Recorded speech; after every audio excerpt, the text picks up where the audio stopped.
Obama, Hillary keeps saying that Bernie keeps making promises that he can't keep, but Obama made lots of promises that he hasn't kept, won't keep, whether you're talking about Guantanamo, ending the wars, whether you're talking about even the ACAs, if you like your health plan, you can keep your health plan thing. It hasn't hurt him among Democrats. In fact, he has incredibly high favorables, which is why Hillary has been so full of praise for Obama.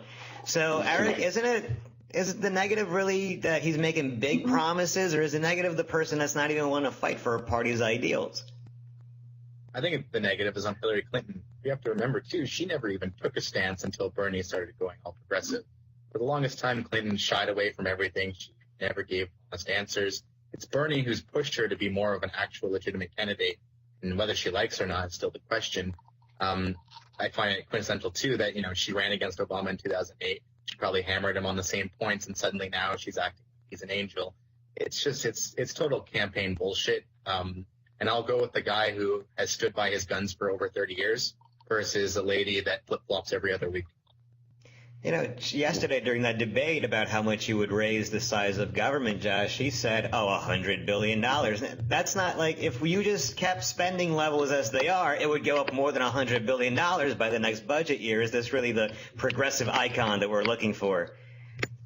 No, I don't think so. And I think what the argument's really about, I think, is not so much about ideals, because I can't for a second think that Hillary Clinton and Bernie Sanders don't both legitimately, as legitimate as a politician's feelings ever can be, want to give health care to as many people as they possibly can.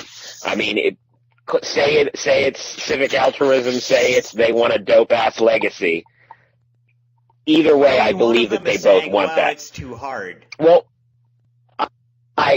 Now we're getting into the campaign part of it, because does anyone here think for a second that if the superdelegates don't give Hillary Clinton the nomination and Bernie's huge numbers of supporters are pissed, she isn't going to come out on the convention floor and say, single payer, Hillary care, it's coming, 2017. She'll do that. And I think it comes down to political strategy. Clinton and Bernie, I think, are fighting the same fight, but Bernie wants to come out and say, fuck you, we're going to do this, but I mean that in a nice way.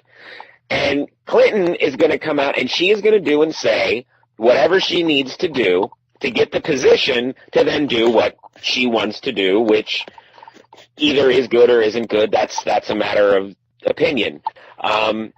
So I think that Clinton's tactic of we can't get this done is just it's the only way that she can fight that thing without completely adopting his position and then just looking like, she has no ideas of her own.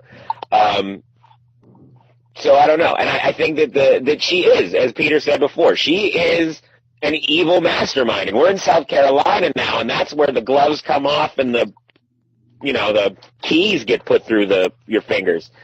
Hillary hitting him on trying to dismantle Obamacare is genius. I mean, first of all, who would have thought that any Democrat would ever run on Obamacare? But she is, and she's hitting him by saying she wants to undo everything that he accomplished. And it's such an effective argument because people are like, yeah, hey, wait a minute.